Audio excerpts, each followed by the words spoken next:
What's going on, you guys? It's Ron here. Hope you guys are doing very well today. This is your stimulus check update, your stimulus package update, as well as stimulus related news.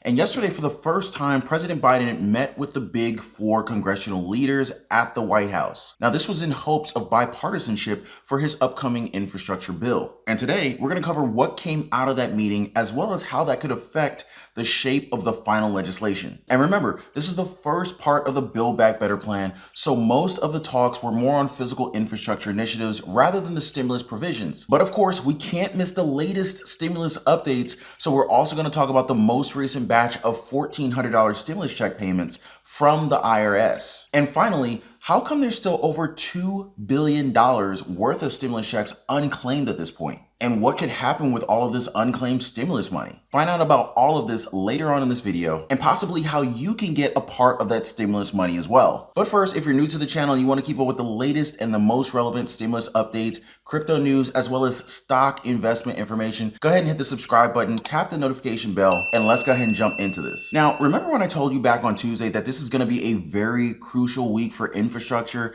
and that some high-profile bipartisan talks are actually expected to take place over the coming days? Well, that's exactly what happened yesterday. That's right, guys. President Biden hosted a meeting yesterday with the big four congressional leaders at the White House for the very first time in his presidency. Well, if you don't know who the big four are, well, there's Senate Majority Leader Chuck Schumer, House Speaker Nancy Pelosi, Senate Minority Leader Mitch McConnell, and of course, House Minority Leader Kevin McCarthy. And as you can tell, they're a bipartisan group of leaders from both houses of Congress, the very people whose influence can signal whether a new bill ultimately passes or not. So, for this reason, President Biden gathered them along with Vice President Kamala Harris in a roughly 2-hour-long meeting arranged in hopes of finding areas of common agreement amid high partisan tensions in Washington. Well, I'm happy to have the House and Senate leadership here. You can see Senator McConnell and Leader McCarthy and Speaker Pelosi and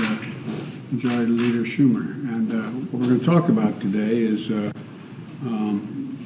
I ran, I said I wasn't going to be a Democratic president. I was going to be a president for all Americans. And what the bottom line here is, we're going to see whether we can reach some consensus on a compromise. And moving forward, we're going to talk a lot about infrastructure today to see if there's any way we can reach a compromise that gets the people's work done and is within the bounds of everyone agreeing. And that's the purpose of this meeting.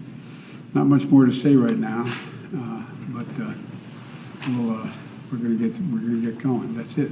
How do you expect to do that, sir? How do you expect to come Easy. Just snap my fingers. It'll happen. Now, we all know that neither President Biden's recent proposals, the American Jobs Plan, and the American Rescue Plan attracted enough Republican support. And that's pretty concerning, especially when you think about the fact that, we're all in the middle of this pandemic, and that every move or every action that the government would make would ultimately affect the pace of our country's recovery. Now, Democrats, they're saying that they just want to see the U.S., especially the economy, pick up again. And that's why we're now being introduced to various proposals on infrastructure, childcare, as well as unemployment benefits, and of course, additional stimulus checks. More on the fourth stimulus checks later on in this video. But Republicans, on the other hand, they see some things as pretty much unnecessary. Basically, they want our lives to return to normal, so they're more in favor of easing COVID restrictions, giving signing bonuses to Americans instead of unemployment assistance, and minimizing spending on stimulus packages so that the national debt wouldn't blow up. Now, comment down below, guys,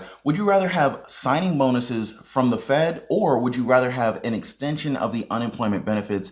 I'd love to hear from you guys. I just like to kind of get a feel for what my audience is thinking on that particular subject. And guys, I'm not trying to take sides here. I'm not Democrat. I'm not Republican. I'm pretty much, looking at the facts here because both sides clearly have a point. And for me, I think we all just kind of want what's best for the country. And I think that's also what President Biden was thinking when he scheduled yesterday's meeting. Now, remember, the Democrats have the option to proceed with reconciliation. So as long as they stay united, they can pass a couple of new bills this year without Republican support. But President Biden knows that before his party proceeds with anything like that, it's important to hear a few opinions and suggestions from the GOP first. The president even told reporters, "When I ran, I wasn't going to be a Democratic president. I was going to be a president for all Americans. And that's great to hear. But what I'm sure that we're all curious to know about is what exactly came out of yesterday's meeting. So here's what we know. According to Kevin McCarthy, the meeting was actually productive and that he sees an opportunity for Republicans to work with the president on an infrastructure plan. However, NBC News reported that both Republicans Mitch McConnell as well as Kevin McCarthy ruled out any tax increases or revisions to the 2017 tax overhaul,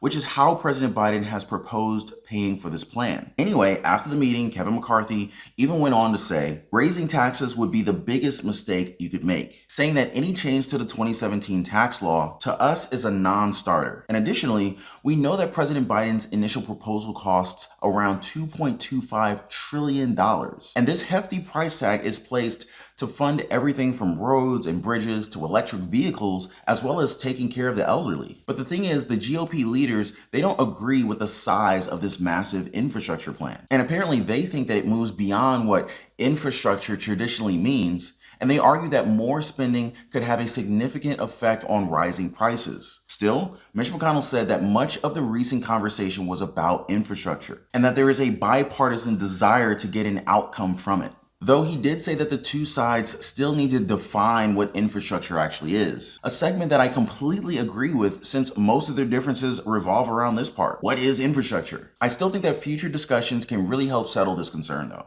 Regardless, if we're going to take a look through the Democratic perspective of the meeting, Nancy Pelosi said that she actually felt, and I quote, more optimistic now that we will actually do it in a bipartisan way, but we will see. I just came from a meeting at the White House, as you probably have observed. It just ended 90 minutes with Schumer and I and Mr. McCarthy.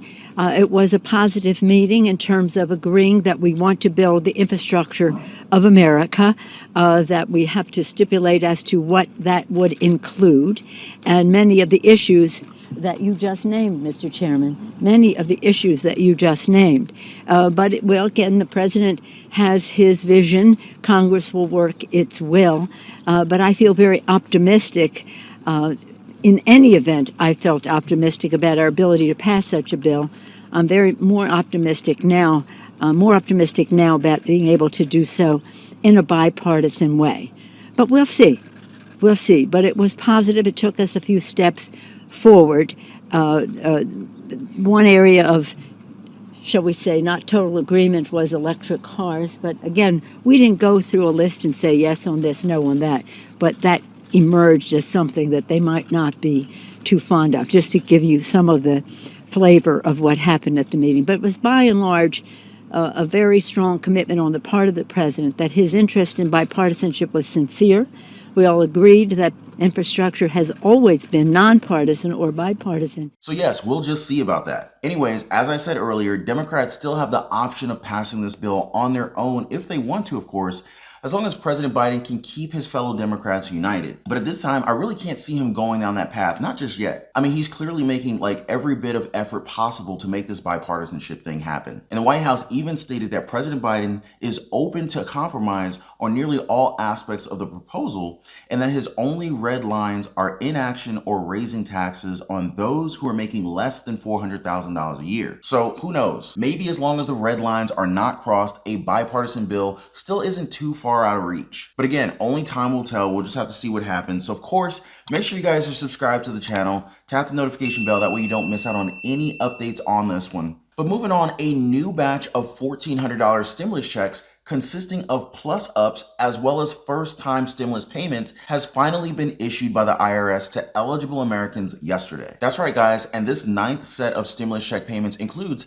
nearly 1 million more stimulus checks. Now, this amounts to over $1.8 billion. Now, this brings the total number of payments sent out to about 165 million, or $388 billion. Now, roughly 500,000 of these were made via direct deposit. And we know what that means. More than half of this new wave of EIPs should arrive faster, probably within just a few days. Now, with that said, the other half will more than likely take a little bit longer to appear just because they were mailed as paper checks. You know how snail mail is. So, as I always say, if you're expecting your payment to arrive through the mail, you don't have to worry too much because it does take a little bit longer, for that to arrive. And unless you've gone for more than 15 days, and the government has already sent you a letter confirming that they've issued your third stimulus check, then that's the only time that you would actually need to request a stimulus check payment trace. Anyway, that's what we have for the third round of stimulus check relief payments. But while the $1,400 stimulus checks are still going out to Americans as we speak, a batch of EIPs from the Coronavirus Aid Relief and Economic Security, or the CARES Act,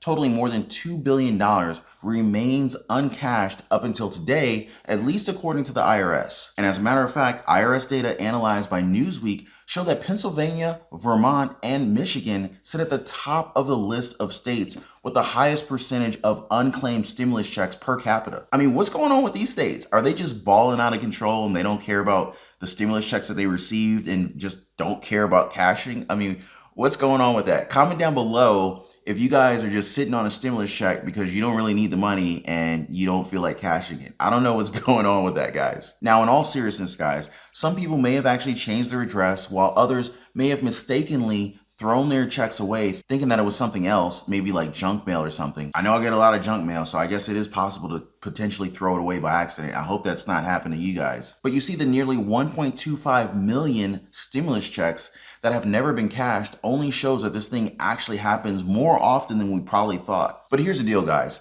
Check holders only have 12 months to deposit or cash their stimulus check payments. After that time, the checks actually become voided. So if you lost your paper check or, it hasn't been cashed and is void after 12 months, then what you need to do, at least there is some recourse, right? What you need to do is you need to contact the IRS and have your EIP reissued. So if you didn't cash your stimulus check and it expired or it voided out, don't worry, all is not lost.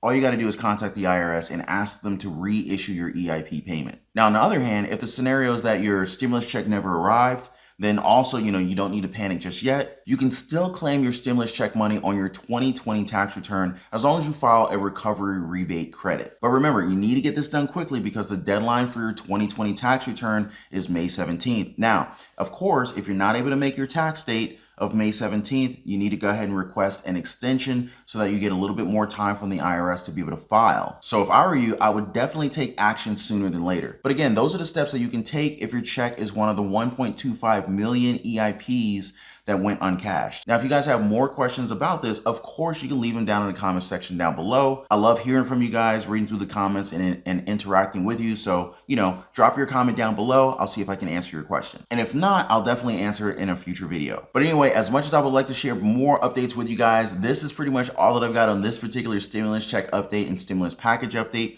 And if you made it this far in the video, make sure to give this video a like. I really appreciate the support. It takes a lot of effort for me to put these things together for you guys. And if you haven't already, definitely subscribe to the channel, tap that notification bell so that you are the first to know as soon as I release new videos and updates. I appreciate you guys for sticking around, and I'll see you guys on the next one. Take care.